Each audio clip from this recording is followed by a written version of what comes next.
صلى الله عليك يا رسول الله وعلى آل بيتك الطيبين الطاهرين المعصومين. السلام عليك يا أبا عبد الله الحسين وعلى الأرواح التي حلت بفنائك. عليك مني سلام الله أبدا ما بقيت وبقي الليل والنهار، ولا جعله الله آخر العهد مني لزيارتكم. السلام على الحسين وعلى علي بن الحسين وعلى أولاد الحسين وعلى أصحاب الحسين. Aujourd'hui, nous rentrons dans le vif du sujet en vous racontant quelles sont les épreuves et quelles sont les souffrances que la famille du prophète Mohammed sallallahu alayhi wa sallam a traversées.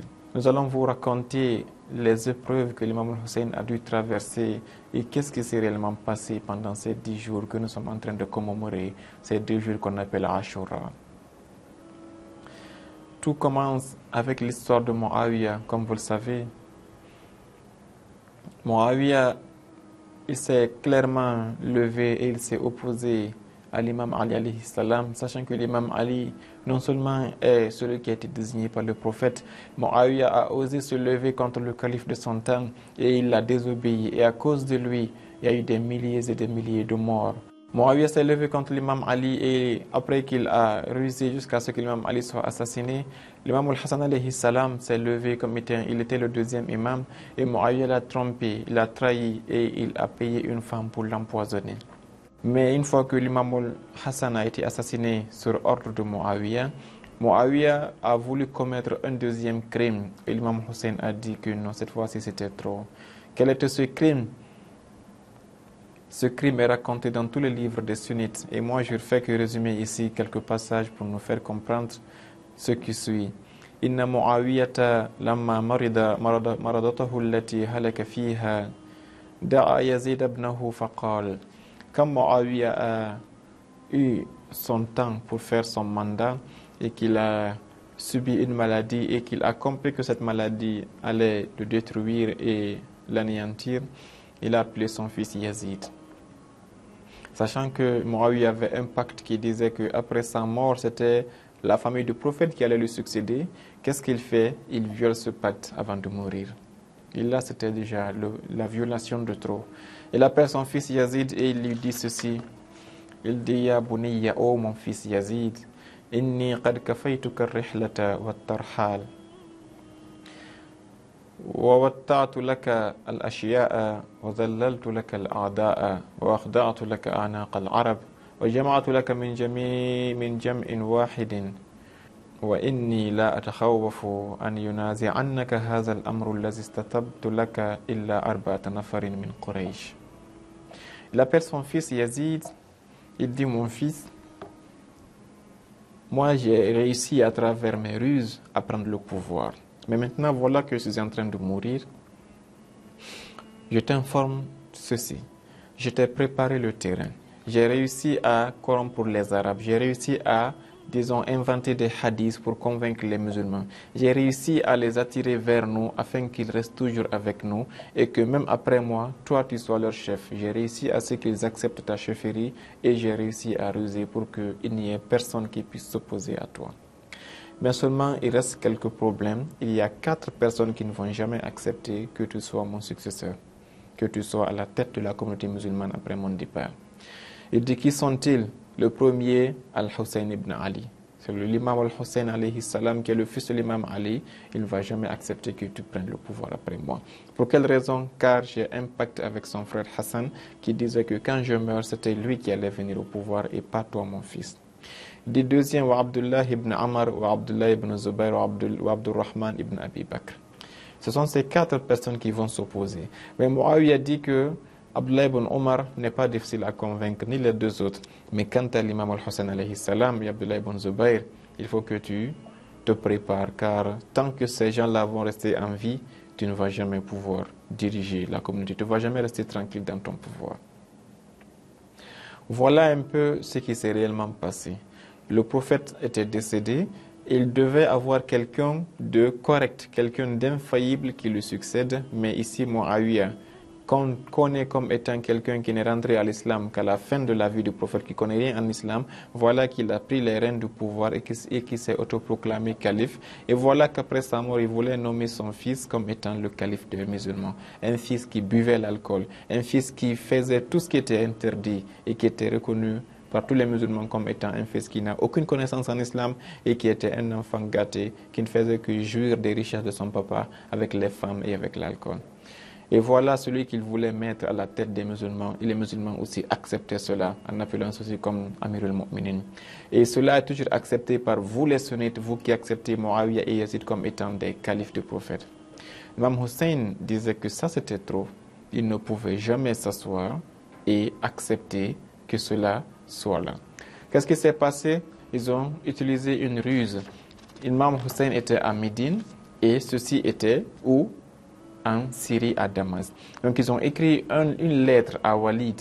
Walid qui était le gouverneur de Médine. Ils lui ont dit à Walid de tout faire avant qu'on informe la mort de Muawiyah et que les gens commencent à douter, de tout faire que Imam al-Hussein accepte qu'après Muawiyah, Yazid soit son successeur. Ils ont écrit cela, ils ont dit au gouverneur de tout faire, d'utiliser tous les moyens pour forcer Hussein à reconnaître, à prêter seulement d'allégeance à Yazid. Donc, voilà le vrai problème. L'imam Hussein savait qu'il n'était qu'entre deux choses, bayna sillati wa zilla. Soit on le tue, soit on l'humilie. Il fallait soit qu'il accepte que Yazid était un calife, et là, il aurait vendu tout l'islam et il aurait complètement perdu toute sa crédibilité, ou bien qu'il refuse cela et qu'il soit tué. Il a compris que cette fois-ci, il n'avait aucune autre porte de sortie, sauf se lever contre Yazid, afin de montrer aux musulmans que celui-ci ne devrait pas être un calife, que si celui-ci devient calife et que les gens le suivent, tous ceux qui le suivront iront en enfer. Donc c'est par amour pour les musulmans que l'imam al-Hussein s'est levé, afin de sauver l'islam, pour que l'islam puisse être intact et non modifié, non altéré par ces chefs qui étaient là au pouvoir et qui ne visaient que leur pouvoir, et que pour sauver les musulmans qui allaient prendre ces chefs-là comme étant des guides alors qu'ils ne sont pas des guides à suivre. La lettre que Yazid a écrite à Walid, le gouverneur de Médine, était très claire. Le contenu est ceci. Bismillahir Rahmanir Rahim, min Yazid, Amir al-Mu'minin, ila al-Walid ibn Utba. Amma ba'd. فخذ حسينا وعبد الله بن عمر وعبد الله بن الزبير بالبيعة أخذا شديدا ليست فيه رخصة حتى يبايعوا والسلام. Yazid, une fois qu'il a pris le pouvoir, il écrit cette lettre à son gouverneur de Médine qui s'appelle Walid ibn Utba. Il dit Muawiyah était un homme aimé par Dieu, Dieu lui a donné le pouvoir et maintenant il est parti, que Dieu ait pitié de lui, tout ceci. Il dit maintenant, après tout ceci, je t'informe toi Walid, mon gouverneur, de convoquer Hussein, Abdullah ibn Omar, Abdullah ibn Zubayr et de leur imposer, de les contraindre à faire quoi?